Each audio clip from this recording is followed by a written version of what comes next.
welcome to this week's episode of Found It, Fetched It. Joining us is the amazing Abbie Reid of Riverlily Working Dogs. How are you today, Abbie? Yeah, great. Thanks, Joe. Enjoying the sunny weather. It's all good. We are going to talk today all about when is my dog ready for a charity working test. So let's start with what goes into a test, because you put on quite a lot of these, don't you? Yeah, we've done, I think when I looked it up, we've done 10 charity working tests over the last 12 years. What goes into it is a lot of work. It probably takes a couple of weeks beforehand of getting all the admin done and setting the tests. It takes a few weeks, months of getting the judges and helpers all together. So all this happens before the day even arrives. And then on the day, just for example, our last working test, we had like the following people on the ground, all volunteers. We had 24 helpers, we had 6 judges, we had 58 competitors, and we also had one dog that was there to like retrieve any dummies out the water. So that was Daisy, actually. So any dummies that couldn't be picked by competitors. So we worked out that on the day there was 252 man hours of work just to get these 58 competitors around the 6 tests.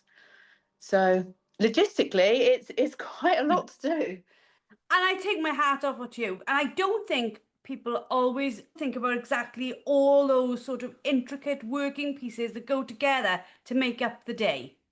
Oh, no, they really don't. I mean, a lot of competitors just wouldn't think actually somebody has got the dummy bags ready, somebody's loaded the guns, somebody's put the signs out in the morning, somebody's actually set the tests.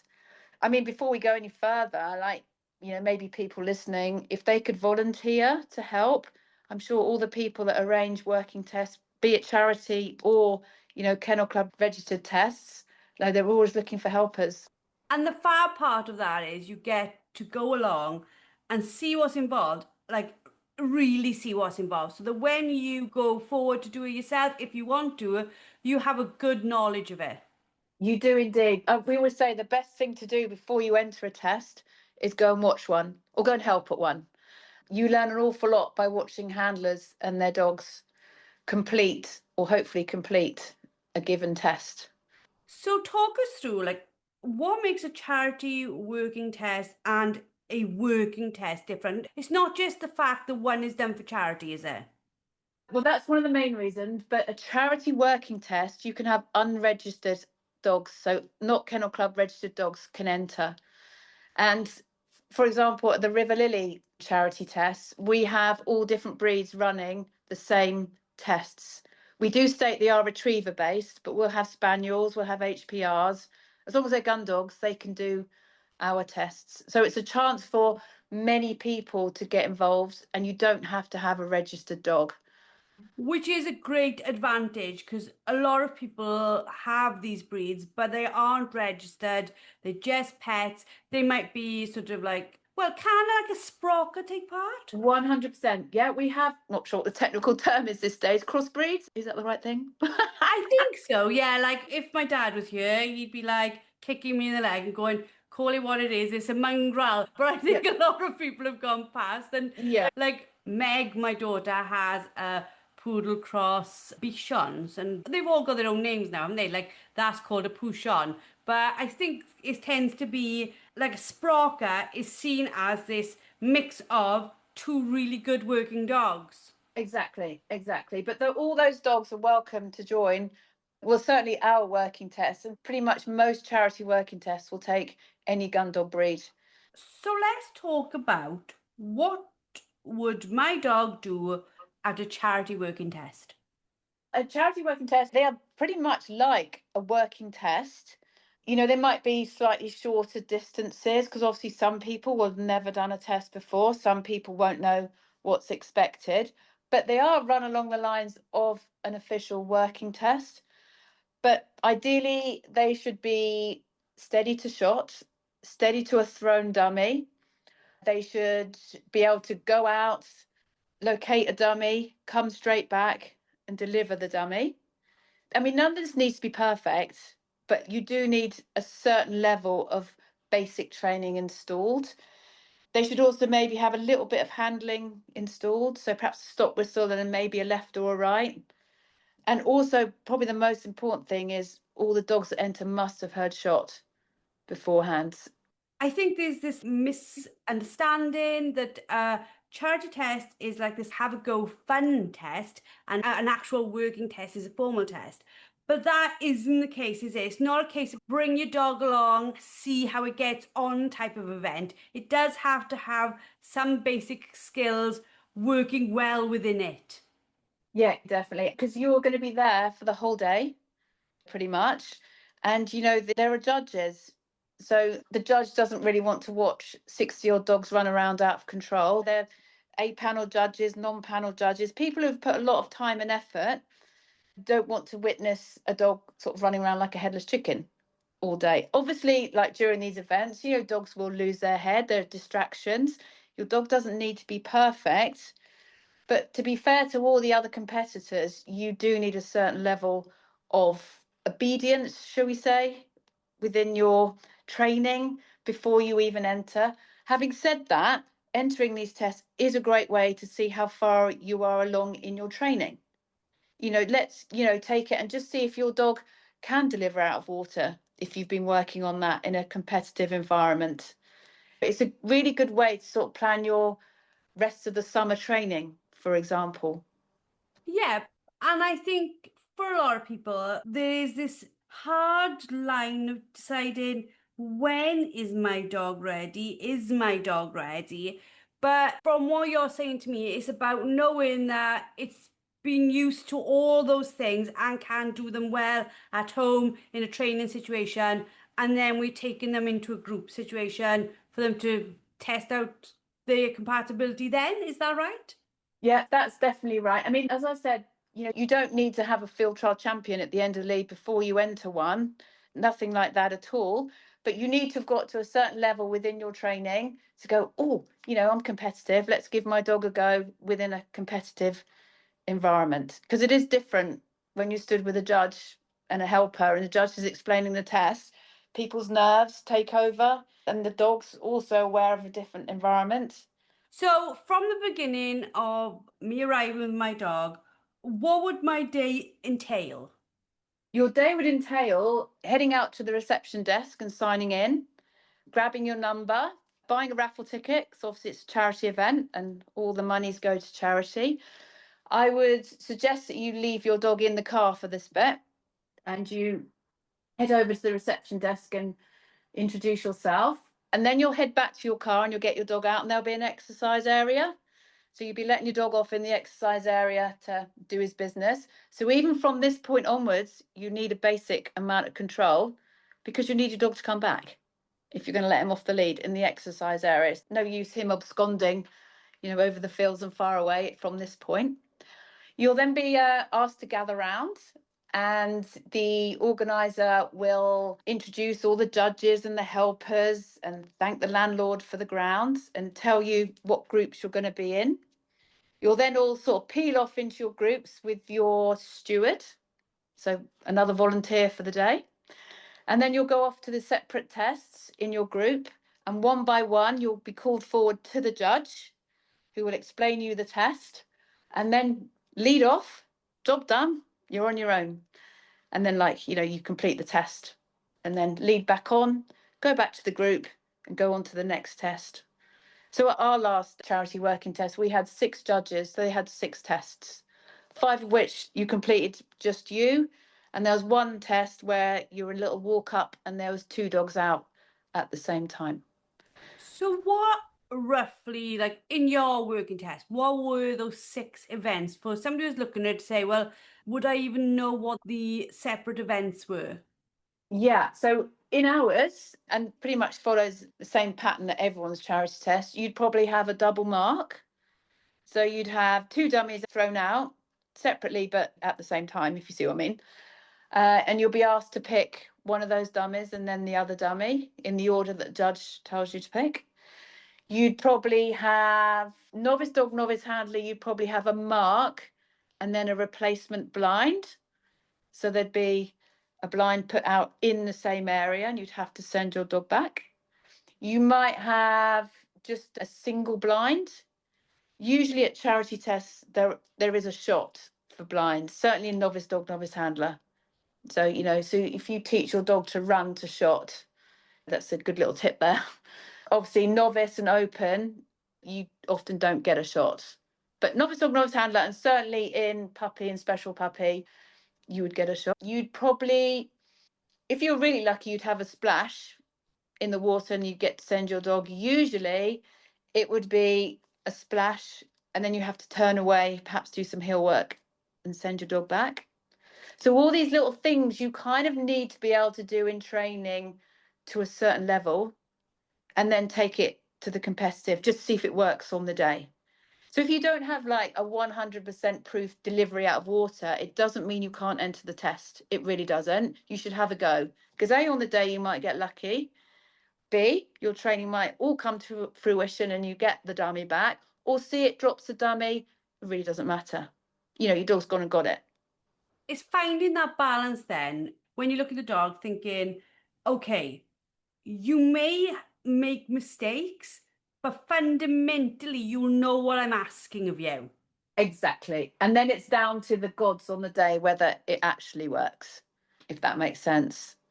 Yeah, because I think that understanding what you've just explained to people makes a difference and takes away this idea of it's like this have a go, doesn't matter if my dog doesn't listen type of event. It shows that there is an amount of seriousness around your dog's behavior throughout the day because it is performing things that it would possibly need to do on a shoot day.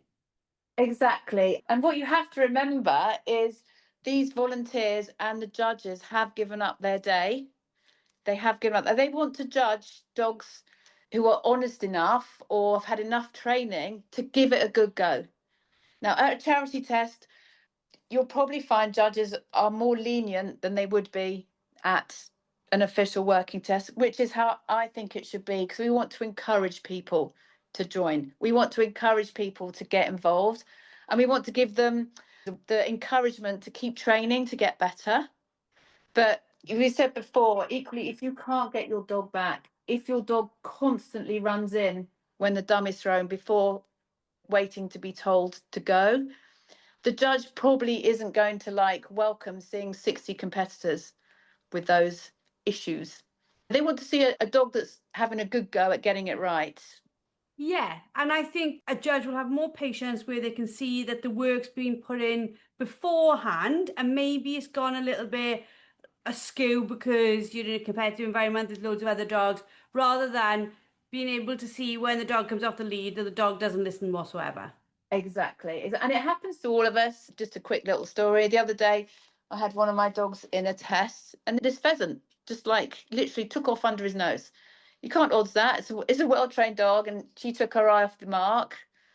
Job done. Who knew that pheasant was there? 6 other dogs had already been before me. It was my dog that found it. It's a picking up dog, so I thought good dog actually. But for me, then her mark on the dummy was lost, and I then had to handle her. She did it, but who would odds that? So things happen on the day that you can't train for, or you may not have come across yet, but you just deal with it and go, just a bit unlucky that day. I think as well that knowing that you're not setting yourself up for failure is a good plan of attack because I think there is a difference between going out and thinking, okay, doggo, in theory you could nail this day, but it'll go in a little bit wrong, to oh my God, I don't even know if I'm going to get you back on the lead, if you're going to return, if I'm going to need to get you from 4 fields away. If you take a dog that is really nowhere near the mark, then you are going to, and it's not about embarrassing yourself, but you're going to be more deflated than you are encouraged to continue to train. 100%. Yeah. Put the time in before you enter and you'll reap the rewards while you're there on the day. Nothing always goes to plan 100% of the time. But when you take your lead off in front of the judge and they say, "Are you ready?" You want to be stood there going, "I've got a good chance that I'm going to finish this test, with a score." It doesn't matter what that score is, but with a score. And if you get a 0, honestly, it really doesn't matter. I've had hundreds of zeros in my life because things happen that you can't always predict on the day. But then it makes you even more determined to go, right, next time I go, my dog, I don't know, will stop on the whistle and go left when I ask her, if that's what she didn't do in the test environment.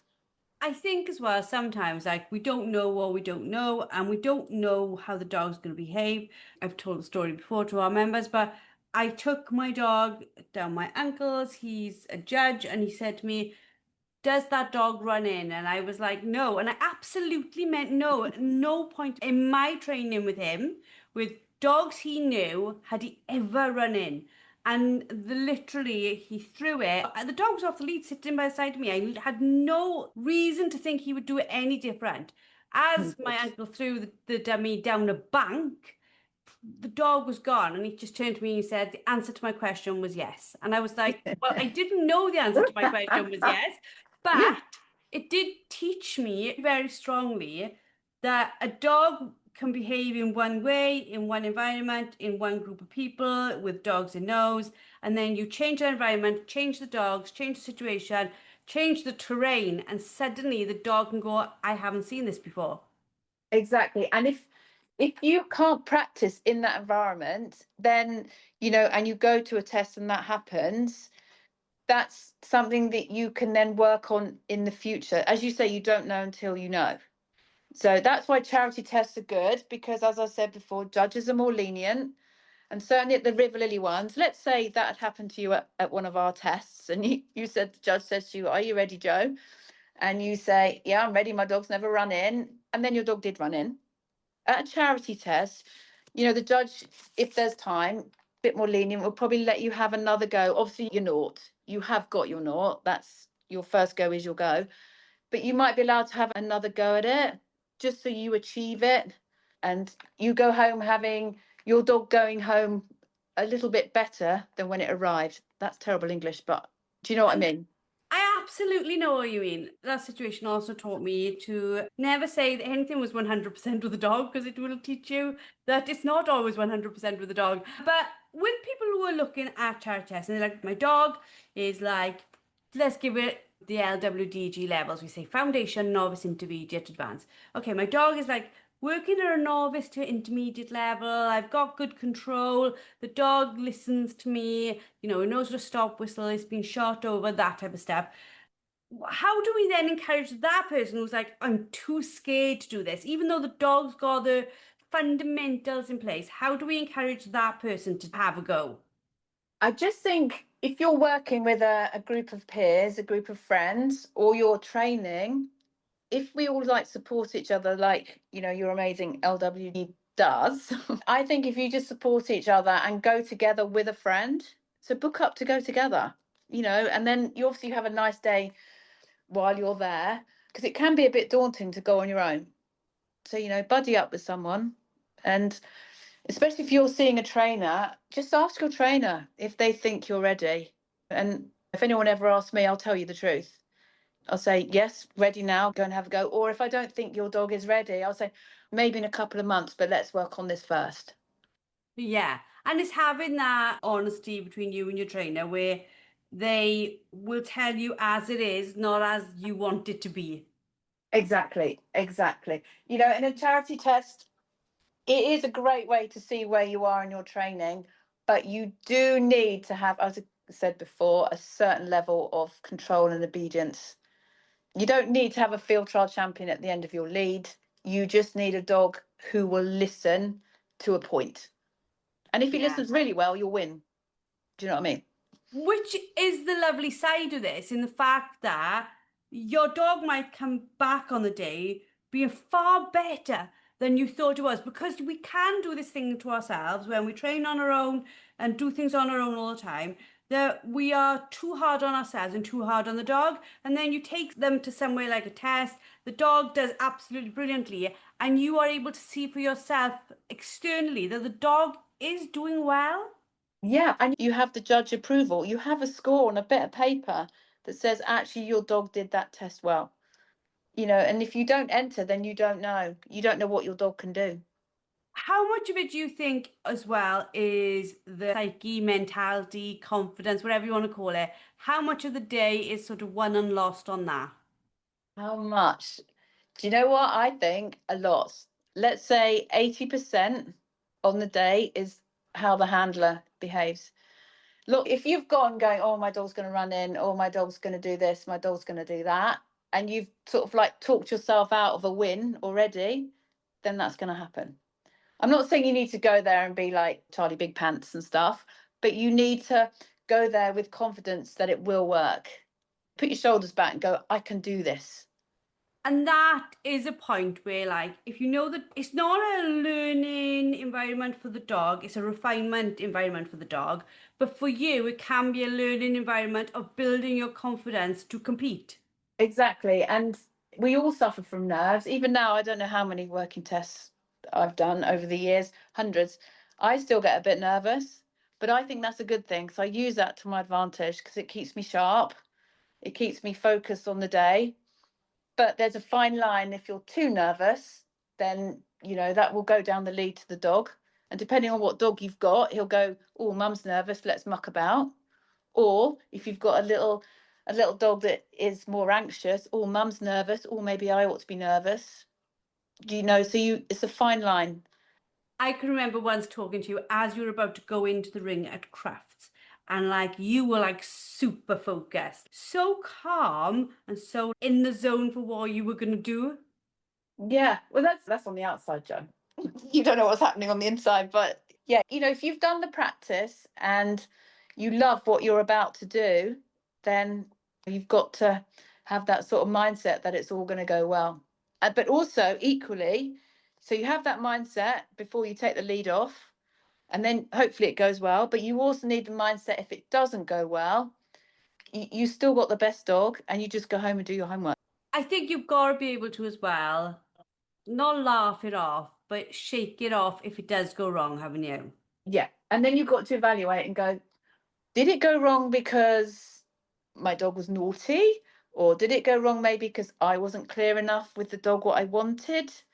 You need to evaluate why it went wrong. And then you need to go and set it up again at home. I know it's difficult because it's not the same environment, but you need to set it up and train for it.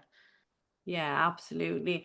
For those who are listening and they're like, actually, I think my dog is ready and I do want to do this myself, how do they even start finding charity tests?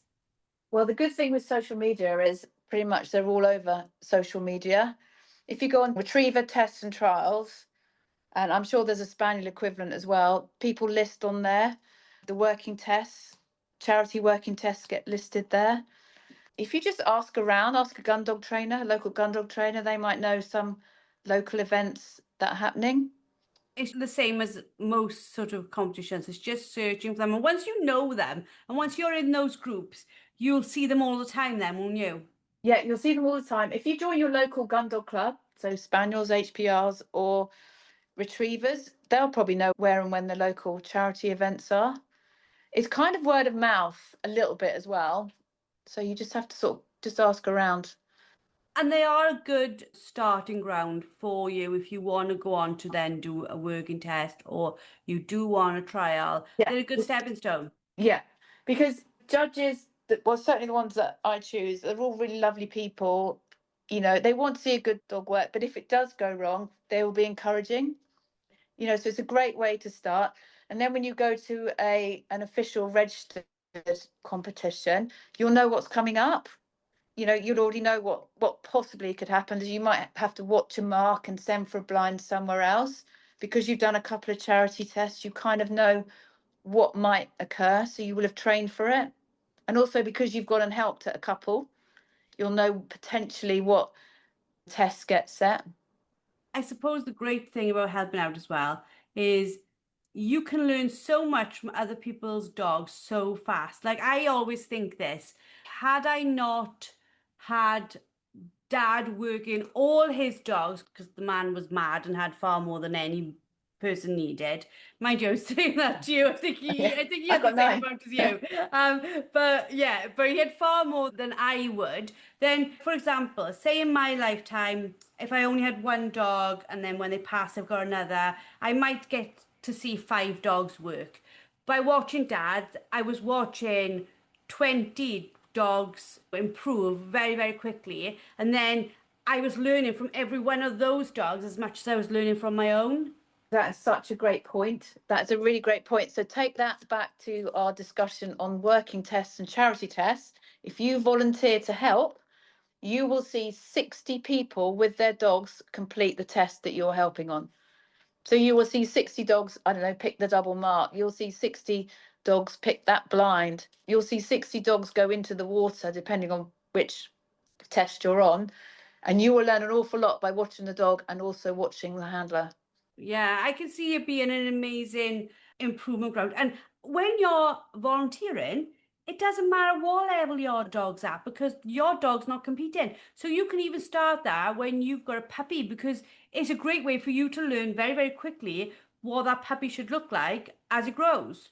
100%. So if you have a spaniel and you want to, see how they should be hunting, go and help at a spaniel trial or a spaniel working test and see the people, see what they're expected to do, see who scores a 20 out of 20 for their hunting. You go, oh, that dog looks good. And then you go and look at the score and you think, oh, yeah, that dog was good. I want my dog to look like that, and then you go away and train. Yeah, because for somebody who's never had these breeds before and it isn't from a traditional background of working dogs, like a lot of people say to me, "Oh, I can't stop the dog going side to side." And I'm like, it's genetically programmed to go side to side, not Yeah. fly out in front. And they're like, "Are they?" And then when you have that conversation, they aren't aware of that. So watching them work, you suddenly realize some of the things that you think your dog is doing wrong is actually doing it really, really right. Exactly. You just didn't realize that's what it should be doing. So, I mean, what I would suggest on that front is go and help at your charity tests and your Kennel Club novice and novice dog, novice handler. But also, if you can, go and see like open tests. Go and offer to help at the high level tests so you see where you're aiming. I love watching like internationals, like at like the Amazing. and Yeah. stuff. I'm mesmerized. And A, sometimes it goes wrong for them as well. So it gives you a bit of hope that even on the best day, things can go wrong. But also, you see the difference in the finesse of people who do this at a, let's call it a professional level, because it is. Yeah. 100%. You see how they handle things when it doesn't go to plan. Because I can guarantee there'll be these professional handlers who are amazing. There'll be times when inside I'm pretty sure they're panicking because it's not going right. But because they're well schooled in handling their dog, they know their dog inside out, they know how to pick a bird or a dummy. You will see them be really cool and calm and rescue the situation. Whereas your novice dog, novice handler will probably just start throwing their arms around, panicking, blowing whistles here, there, and everything.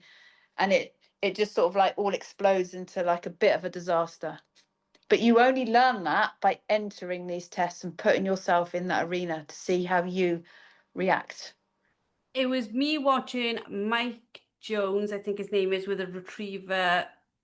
He taught me inadvertently how much I overhandled my dog. I watched him and thought the dog was allowed to do his job a little bit. He was never going to overhandle, but I just realized that I wasn't even giving my dog a chance to get to something before I was already. Exactly. You didn't let him do his natural job. Yeah, I didn't let him even get there. I didn't let him work. Yeah. And judges want to see a dog work. That's what they want. But, it's just something that you need to learn. Not you personally, I mean you, the general you. I absolutely need to Yeah. learn. If you watch the 18-month-old spaniel I've got right now, you'd be like, did your father teach you anything? I'd be No, like, I don't believe that for a minute. But also, if you enter these charity tests or any test, you learn a lot about your own dog. You learn a lot about their little characters during the day. yeah, because it's also being able to stay not so much alert throughout the whole day, but for the dog to be used to, say normally you have a training session, it's 1 hour on a Sunday, and then you go home and then everybody chills. This is a whole day on, off, on, off, on, off, and it does ask more of the dog to keep the ability to switch on and off multiple times in one day. You've hit the nail on the head there because one minute they're in a holding group, expected to sit quietly while you chat and I don't know, eat your crisps and stuff. And then suddenly you're up with the judge and you're expecting them to be full on alert, listening. You need to listen. You've just been waiting for an hour or so. You need to listen to the judge. You need to think of the wind. Where is the wind? You need to think of all the bunkers that you can see on the test. And then when you've done the test, go back to your holding area and you can relax. And then you build yourself up for the next test. And your dog has got to go through all this as well. So it is a whole day of concentrating. It is absolutely fabulous. If people want to volunteer in your area, where can they find Riverlily Working Dogs? Yeah, so you can find us on Facebook, Friends of Riverlily Working Dogs, and also Riverlily Working Dogs. We're also on Instagram, and we do have a website. Currently, it's being updated. So just give us 2 or 3 more weeks before you look at that, because it's a bit out of date. Everything in social media is out of date about 3 days after you put it up, and so don't worry Exactly. about that. But yeah, Facebook and Instagram is the best place, or email as well. And where in the country are you? You've got grounds all around Hertfordshire, based in central Hertfordshire to start with, and sort of moving out. Fabulous. Thank you very much, Abbie, for going through that with us. It was amazing. For those of you who have been listening, I hope you've enjoyed. Please follow, please subscribe, please share, because there's loads of people out there looking for this information. And the more you help them find this free podcast, the more we can make sure they are getting amazing advice for them to love working their dog. We shall see you all next time for another episode of Found It, Fetched It.